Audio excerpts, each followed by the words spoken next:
Assalamualaikum semuanya, Shiva Kennedy di sini. Hai sobatnya Shiva, kenalin aku Shiva Kennedy. Selamat datang ya. Di sini aku bikin banyak video, silahkan ditonton. Aku juga bikin banyak playlist. 1, 2, 3, 4. Sebenarnya banyak lagi sih, jadi dikepoin aja ya. Happy watching.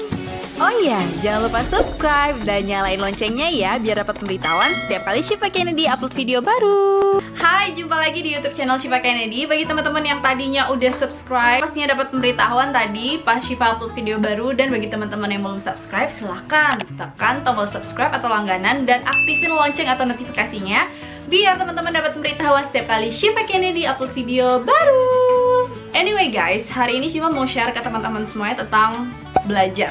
Pada tahu semuanya kita harus di rumah aja, tapi nggak membuat kita tuh nggak belajar juga ya. Karena aku pribadi merasa belajar itu memang seumur hidup. Kayak kalau misalnya di kedokteran tuh namanya long life learner, long life learning process.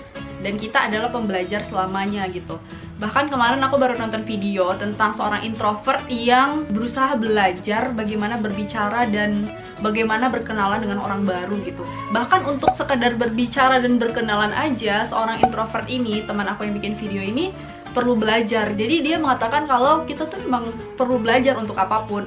Males masa belajar terus kita dari SD, dari TK bahkan mulai udah belajar. Sekarang harus belajar lagi gitu. Hal-hal yang berkaitan dengan sosial kayak kenalan, bicara sama orang, bagaimana cara kerja sama orang. Ternyata semua itu dipelajari gitu. Bahkan maaf ya, kita mandi wajib nih ketika seorang udah selesai menstruasi atau haid, yang mau mandi bersih itu aja punya cara-caranya. Kita harus belajar gitu.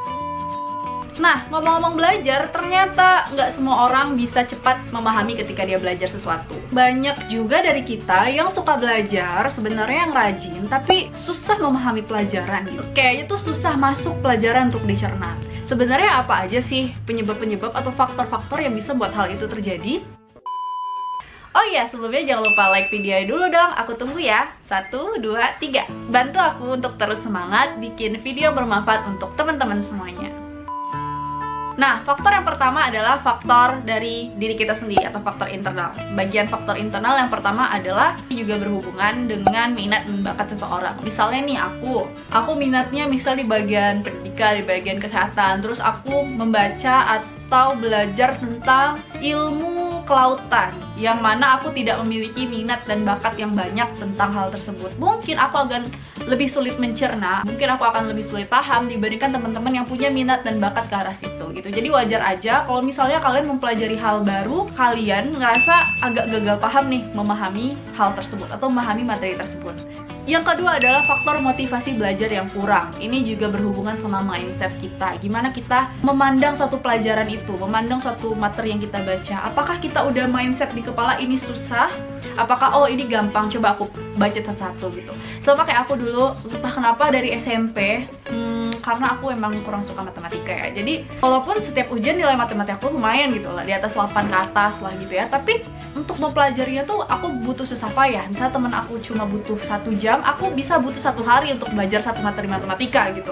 Padahal sebenarnya kalau aku positive thinking sama materi tadi, istilahnya aku punya mindset yang ini bisa kok, gampang kok sebenarnya. Ini kelihatannya aja ngerumit, padahal sebenarnya bisa kok, aku coba deh satu-satu. Ketika sebenarnya aku punya mindset itu, mungkin aku lebih mudah mengerjakannya gitu. Tapi karena mindset aku tuh udah terset di kepala, ini materi susah matematika, ya ampun, udah angkanya kayak gini lagi, apalagi kalau misalnya materi tentang sudut-sudut, aku paling kayak sudut-sudut gitu. Tapi ternyata ketika dilewatin, ketika aku udah selesai belajar tentang itu, ternyata menurut aku gampang kok gitu. Maksudnya nggak sesusah yang awalnya aku bayangkan. Jadi kalian set tuh mindset di kepala kalian, ketika kalian ingin belajar atau ingin paham terhadap sesuatu, aku pasti bisa kok. Ini nggak sesusah yang aku bayangkan kok gitu. Banyak nih dari kita yang susah memahami tuh mostly karena kurang konsentrasi. Kurang konsentrasi nih soalnya lagi ada yang dipikirin. Kurang konsentrasi nih soalnya apa gitu ya. Pokoknya kurang konsentrasi juga sangat berpengaruh. Jadi kalau bisa sebelum kalian belajar, sebelum membaca materi yang pengen kalian bener-bener paham, konsentrasi itu harus fokus ke sana gitu. Karena percuma ketika membaca udah panjang-panjang tapi nggak tahu intinya apa, karena konsentrasinya nggak penuh ke materi yang dibaca tadi.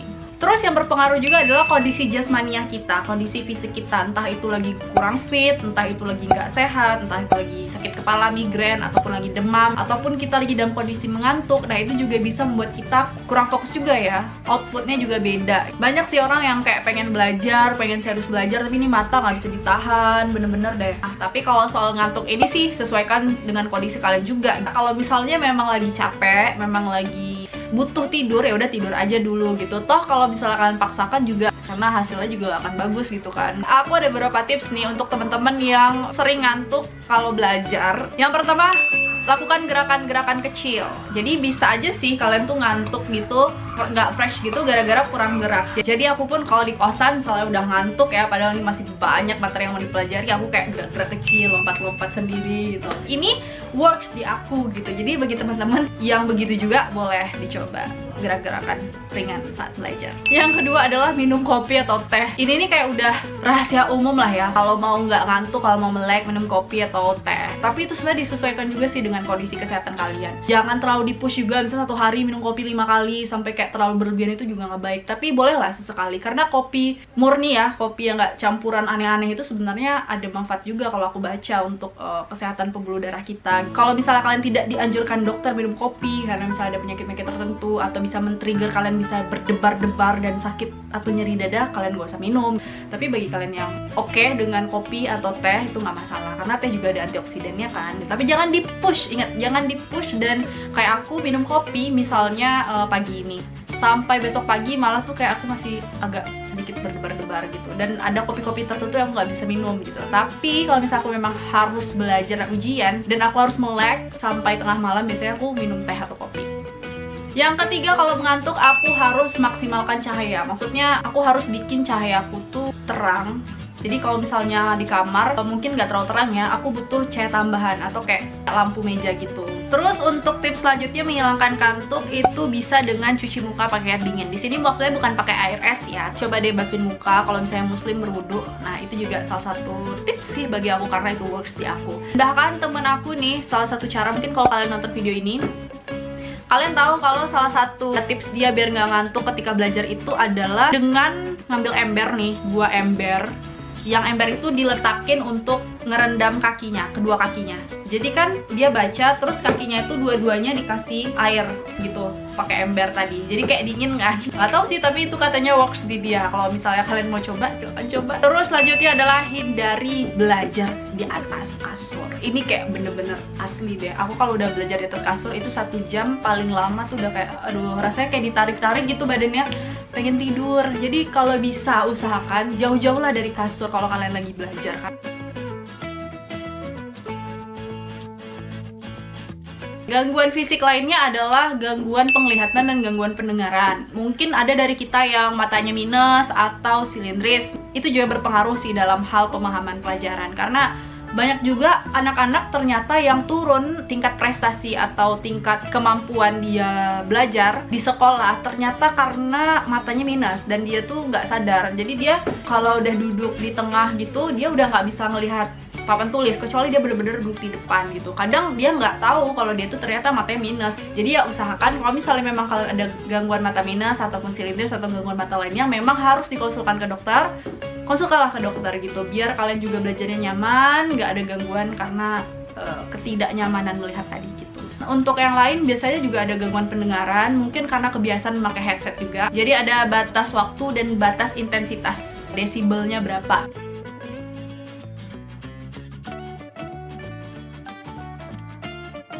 Next, masalah selanjutnya yang bisa menjadi faktor untuk menghambat atau menurunkan kemampuan kita memahami pelajaran adalah terlalu stres. Kita terlalu membuat diri kita stres ketika mau belajar gitu. Jangan kayak membandingkan dia kalau bisa lebih cepat paham ya, aku kok enggak ya. Nah, setiap orang tuh memang punya beda-beda kemampuan gitu dalam cepat atau lambatnya memahami sesuatu. Jadi bisa jadi untuk hal ini dia lebih cepat paham dari aku, tetapi untuk hal lain mungkin aku akan lebih cepat paham dibandingkan dia. Jadi don't compare yourself with others. Itu memang terdengar klasik, tapi ya itu memang harus dilakukan karena memang berpengaruh untuk banyak segi atau banyak komponen dalam hidup kita.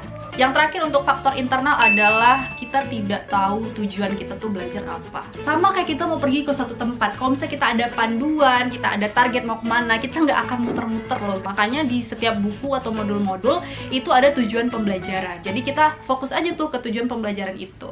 Untuk faktor eksternal ya kayak biasa lah, distraksi-distraksi yang bisa menghambat kalian untuk lebih fokus untuk paham pelajaran itu. Seperti distraksi dari HP, distraksi teman, ada yang lagi ribut, ada yang ngajak main, lingkungan belajar yang kurang nyaman. Selanjutnya faktor eksternal lain sih terlalu dipush orang tua ya, dan kurang dukungan dari keluarga. Ini juga bisa membuat seseorang itu agak gagal paham atau susah menangkap pelajaran gitu. Karena ketika ada dukungan, ketika ada support dari orang-orang terdekat kita, terutama kita akan lebih termotivasi, kita akan lebih ya fokus lah untuk mencapai apa yang kita inginkan. Salah satunya untuk paham apa yang kita baca. Sebenarnya mungkin enggak directly berpengaruh ya, tapi ketika orang tua kamu berharap ke kamu misalnya, ataupun ada dukungan, yuk kamu pasti bisa gitu, kamu pasti akan lebih mudah untuk memahami apa yang kamu pelajari. Oke, mungkin itu aja sharing aku hari ini. Semoga sedikit banyak bisa bermanfaat bagi kalian. Kalian udah tahu nih beberapa faktor yang mungkin membuat kita terkadang agak sulit memahami atau lama memahami suatu pelajaran atau materi.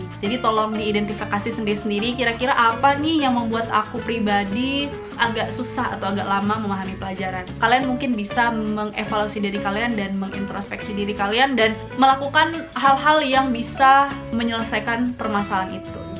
Semoga bermanfaat, dan share link ini ke teman-teman kalian. Semoga kita bisa berbagi kebermanfaatan untuk banyak orang. Dan jangan lupa subscribe yang belum subscribe agar teman-teman semua dapat updatean setiap kali Syifa Kennedy upload video baru. Oke, last but not least, aku minta teman-teman untuk tulis komen di bawah kira-kira hal apa sih dari perjalanan kalian hidup yang buat kalian itu agak susah nangkep pelajaran atau agak susah untuk paham gitu. Aku tunggu komennya di bawah dan sharingnya di bawah ya. Sampai ketemu di videoku selanjutnya. Oh ya, don't forget to be my friend on Instagram @syfkndi. Assalamualaikum warahmatullahi wabarakatuh.